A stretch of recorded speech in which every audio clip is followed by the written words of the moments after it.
लोकसभा चुनावों के लिए राहुल गांधी और विपक्ष की राह कितनी मुश्किल है, वो मैं आपको कुछ मिसालों के साथ पेश करना चाहूंगा।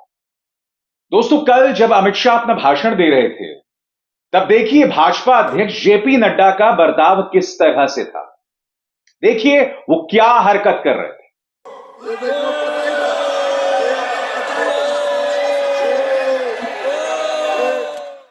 यहां पर जेपी नड्डा शेम शेम भी नहीं बोल रहे हैं, कोई नारा भी नहीं लगा रहे हैं।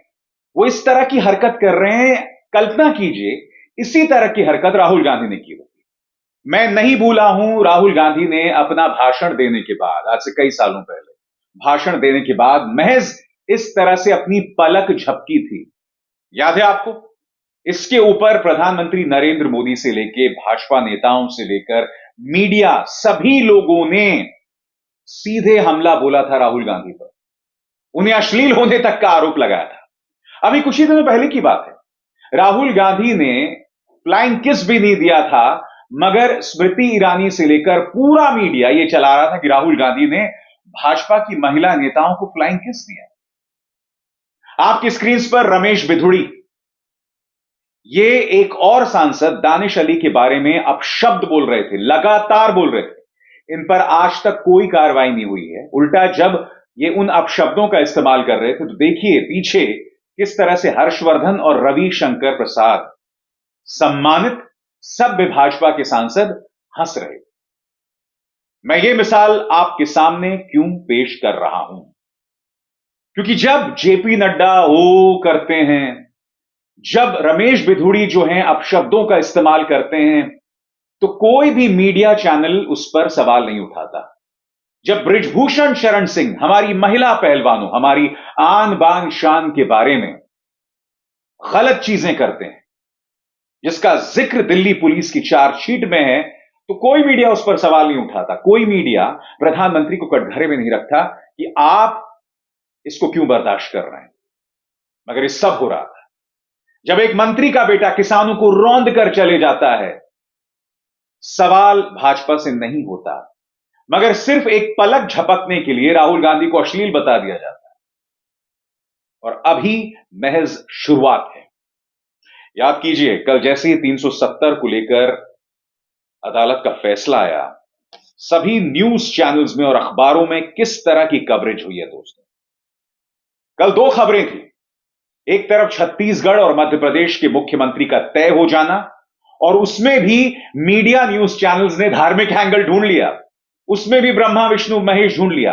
और 370 को लेकर जिस तरह से विपक्ष को गाली दी गई है, विपक्ष को जिस तरह से निशाने पर लिया गया है, और प्रधानमंत्री नरेंद्र मोदी को खुदा की तरह पेश किया गया है।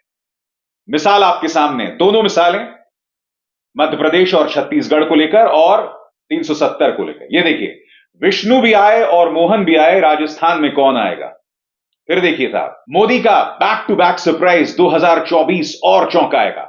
एमपी छत्तीसगढ़ का सीएम बनाने में नरेंद्र मोदी ने क्या बड़ा खेला कर दिया। सुप्रीम कोर्ट का फैसला, महबूबा क्या बोली, मौत की सजा।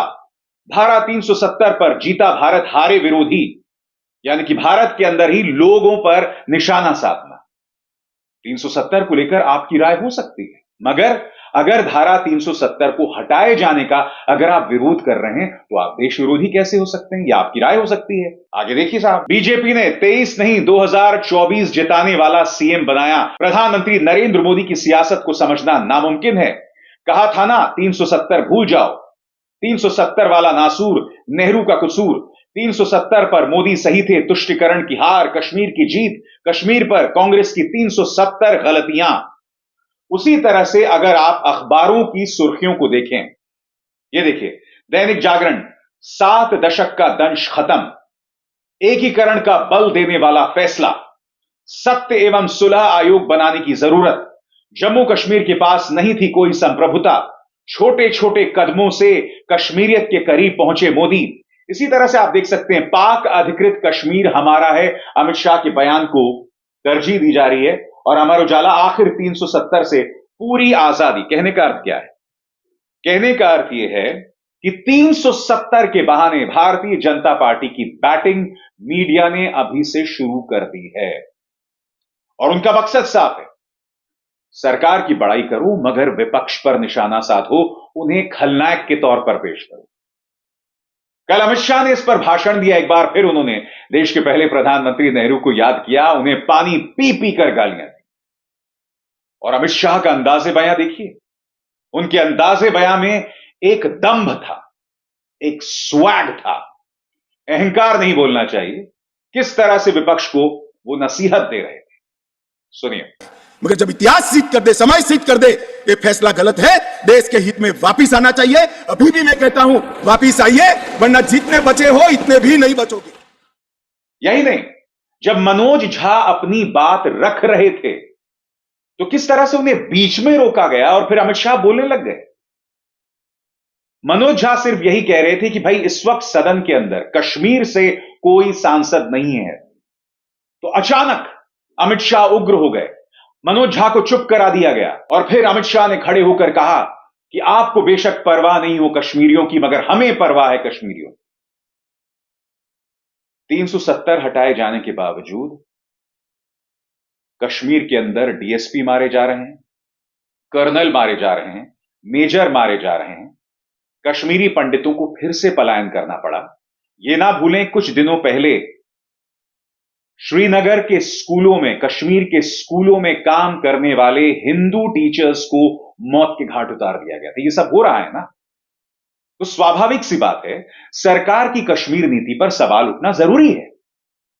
हालांकि मेरा यह भी मानना है कि आम कश्मीरी को अब सुकून से रहना चाहिए। उसका अधिकार है कि वो सुकून से रहे, अपनी रोजी रोटी कमाए, नौकरी करे। और इसके लिए बहुत जरूरी है कि हम एक नया अध्याय पलटें, एक नया पन्ना पलटें और आगे बढ़ें। इतिहास की कड़वाहट से हमें आगे बढ़ना होगा, यह मेरा हमेशा से मानना रहा है। अगर मैं वापस इस मुद्दे पर आऊं दोस्तों, एक तरफ आप देख रहे हैं 370 के बहाने किस तरह से विपक्ष पर निशाना साधा जा रहा है, और यह है राहुल गांधी की बहुत बड़ी चुनौती। और यह ना भूलें 22 जनवरी जब राम मंदिर का उद्घाटन होगा, आप कल्पना कर सकते हैं यह मीडिया जो 370 पर इस तरह से प्रोपेगेंडा चला रहा है, जब राम मंदिर का उद्घाटन होगा तब क्या होगा। और राम मंदिर का उद्घाटन होगा तो मेरे शब्दों पर गौर कीजिएगा, उस वक्त भगवान राम फोकस नहीं होंगे, उस वक्त फोकस सिर्फ और सिर्फ प्रधानमंत्री नरेंद्र मोदी होंगे, बस और कुछ नहीं। यह हकीकत है और उसके अलावा कुछ नहीं। और तब सोचिएगा दोस्तों, विपक्ष किस तरह से साफ होने वाला है। 2018 में कम से कम कांग्रेस 3 राज्यों के चुनाव जीती थी। उसके बाद पुलवामा हो जाता और मीडिया प्रोपेगेंडा चला देता। पुलवामा तक भाजपा की हालत कमजोर थी, मगर जैसे ही पुलवामा होता है, सत्ता से सही सवाल पूछने के बजाय भाजपा का महिमा मंडन शुरू हो जाता है। कोई मीडिया न्यूज चैनल इस वक्त यह नहीं पूछ रहा था कि इतना बड़ा इंटेलिजेंस फेलियर कैसे हो गया, हमारे 40 जवान कैसे शहीद हो गए, इंटेलिजेंस वार्निंग्स को हमने क्यों नजरअंदाज कर दिया। उस वक्त भी प्रचार तंत्र ने पूरे खेला को पलट दिया। जिस मुद्दे पर मोदी सरकार कटघरे में होनी चाहिए वो उसकी ताकत बन गई, यानी पुलवामा, बालाकोट। और अब भी मीडिया वही कर रहा है। अभी 370, आने वाले वक्त में क्या होने वाला है, राम मंदिर। और जहां तक कांग्रेस का सवाल है, मैं आपसे एक सवाल पूछना चाहता हूं। 3 राज्यों में हार का सामना पड़ा है कांग्रेस को। क्या इन तीनों राज्यों में अब तक हार को लेकर कांग्रेस ने कोई आत्ममंथन की बैठक की है? मध्य प्रदेश में जिन 2 नेताओं की वजह से हार का सामना करना पड़ा, कमलनाथ और दिग्विजय सिंह, क्या उन पर कोई कार्रवाई हुई है? उल्टा कमलनाथ के जो करीबी हैं वो लोग ये बात कर रहे हैं कि देखिए, कमलनाथ जी की वजह से हम छिंदवाड़ा लोकसभा के अंदर सभी विधानसभा सीटें जीत गए। जो सत्ता आपको परात में मिल रही थी वो आपके हाथ से छीन ली गई, क्योंकि आप पिछले कुछ दिनों से नदारद हो गए थे। पिछले कुछ दिनों से आप पार्टी आला कमान की नहीं सुन रहे थे। आपने चुनावी कैंपेनिंग कम कर दी थी, यह मैं नहीं कहूंगा बंद कर दी थी। एक तरफ जहां शिवराज सिंह चौहान एक दिन में 12-12 रैलियां कर रहे थे, आप सब जानते हैं कमलनाथ कितनी रैलियां कर रहे थे। ये सब आपको रहस्यमय नहीं लगता? क्या इस मुद्दे को लेकर कटघरे में नहीं रखा जाना चाहिए कमलनाथ को? क्या किया कांग्रेस ने, बताइए। भारतीय जनता पार्टी में शिवराज सिंह चौहान के मुख्यमंत्री रहते हुए पार्टी को 160 सीटें मिली, मगर मुख्यमंत्री किसको बनाया गया, बताइए? मोहन यादव को। मगर यहां कांग्रेस जो है अपने उन पार्टी के नेताओं को कटघरे में नहीं रख पा रही है। मैं फिर आपसे पूछना चाहता हूं, क्या कांग्रेस के अध्यक्ष मल्लिकार्जुन खड़गे ने अब तक इंडिया गठबंधन से जुड़े जो बाकी नेता हैं उनसे मंत्रणाएं की? क्योंकि ममता बनर्जी, नीतीश कुमार, अखिलेश यादव, इन सब की अपनी आपत्तियां हो रही हैं, सामने आ रही हैं। क्या इन तमाम मुद्दों को लेकर मल्लिकार्जुन खड़गे ने इन नेताओं से बात की? जो दूरियां, जो खटास पैदा हो रहा है, उसे संबोधित किया? कितना वक्त रह गया आम चुनावों में? अभी हम दिसंबर में हैं। जनवरी, फरवरी, मार्च, अप्रैल, 4 महीने। अप्रैल से शायद पहला या दूसरा चरण शुरू भी हो जाएगा। कहने को मुश्किल से 3 महीने बचे हैं दोस्तों। चलिए 4 महीने मान लीजिए अगर आप दिसंबर को शामिल करना चाहते हैं। मगर कांग्रेस की क्या तैयारी है, बताइए? सबसे बड़ी बात, ऐसे कई राज्य हैं जहां पर कांग्रेस ने अपने इंचार्ज को, यानी कि अलग अलग राज्य किसकी जिम्मेदारी है यह तक तय नहीं किया। मुझे बताइए, कांग्रेस के अंदर महाराष्ट्र राज्य किसकी जिम्मेदारी है? किसी नेता की जिम्मेदारी होनी चाहिए ना। उत्तर प्रदेश किसकी जिम्मेदारी है? उत्तर प्रदेश के अंदर अखिलेश यादव के साथ क्या किसी तरह की सीट शेयरिंग होगी? क्या उनसे कुछ बातचीत होगी? यह सवाल होना चाहिए कि नहीं होना चाहिए? महाराष्ट्र के अंदर उद्धव ठाकरे और एनसीपी आपके साथ हैं, उद्धव ठाकरे और शरद पवार आपके साथ हैं। किस तरह की मंत्रणाएं चल रही हैं? मगर दूसरी तरफ भाजपा जो एक चुनावी मशीन है, पहले से ही एजेंसीज का इस्तेमाल कर रही है, पैसे का इस्तेमाल कर रही है। उसका प्रचार तंत्र और मीडिया क्या कर रहा है उसकी अभी अभी मैंने आपके सामने मिसाल पेश की। मगर कांग्रेस, मैं आपसे बार बार कहता हूं, मुकाबला बराबरी का नहीं है। भाजपा ने ईवीएम नहीं, सिस्टम ही हैक कर दिया है। चुनाव आयोग उनके हिसाब से चलता है। इसीलिए विपक्ष को और गंभीर रहना पड़ेगा।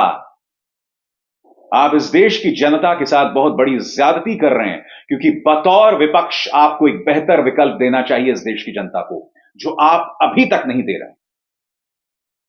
आप अपने पार्टी के नेताओं को उन पर अनुशासनात्मक कार्रवाई नहीं कर रहे हैं। राजस्थान में क्यों हार हुई? सचिन पायलट ने सहयोग क्यों नहीं दिया? क्या इस मुद्दे को लेकर किसी तरह की कोई मंत्रणा हो रही है? ये सवाल पूछे जाने चाहिए या नहीं पूछे जाने चाहिए? सबसे पहले कांग्रेस और विपक्ष को समझना पड़ेगा कि भाजपा दरअसल जीतती क्यों है।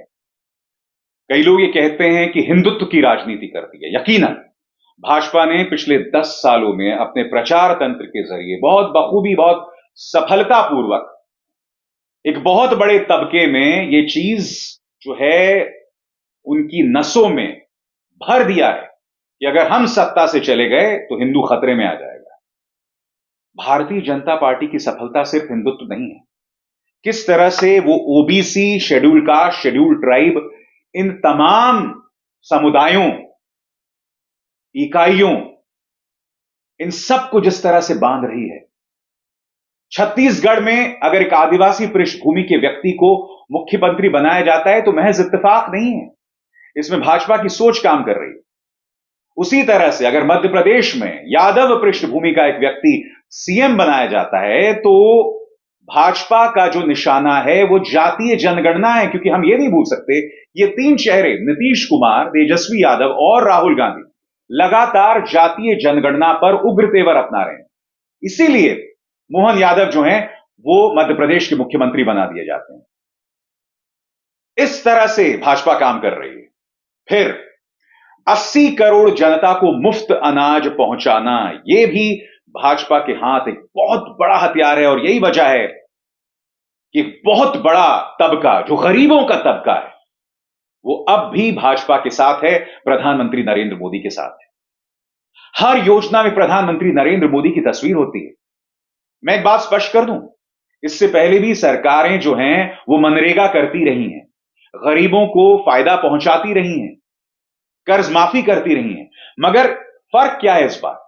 फर्क यह है कि हर योजना में प्रधानमंत्री का चेहरा होता है। आप हर पेट्रोल पंप में जाइए, वहां प्रधानमंत्री का चेहरा देखेंगे। इसके पीछे की राजनीतिक सोच है। यही वजह है कि वोट्स का डायरेक्ट ट्रांसफर जो है वो प्रधानमंत्री को होता है, सिर्फ भाजपा को नहीं होता है। मैं आपसे एक सवाल पूछना चाहता हूं।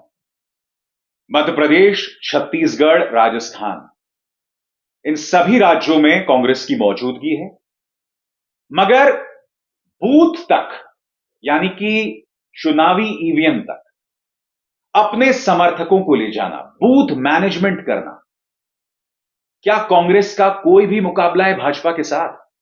भाजपा का अपना कार्यकर्ता है ही, साथ ही आरएसएस की मदद मिलती है उसे। यानी कि बूथ मैनेजमेंट में बीजेपी का कोई जवाब नहीं। बूथ मैनेजमेंट को लेकर आखिर कांग्रेस के पास क्या जवाब है? क्या कांग्रेस की कोई रणनीति है? किस तरह की नीतियों के अंतर्गत वो काम कर रही है ताकि उसके समर्थक बूथ तक पहुंचे और उनके पक्ष में वोट डालें? ये तमाम मुद्दे हैं। क्या कभी भी कांग्रेस में इस बात को लेकर गंभीर मंथन हुआ है?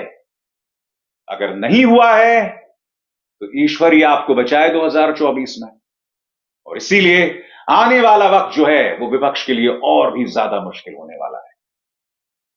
अभिसार शर्मा को दीजिए इजाजत। नमस्कार। स्वतंत्र और आजाद पत्रकारिता का समर्थन कीजिए, सच में मेरा साथी बनिए। बहुत आसान है दोस्तों, इस ज्वाइन बटन को दबाइए और आपके सामने आएंगे ये 3 विकल्प, इनमें से एक चुनिए और सच के इस सफर में मेरा साथी बनिए।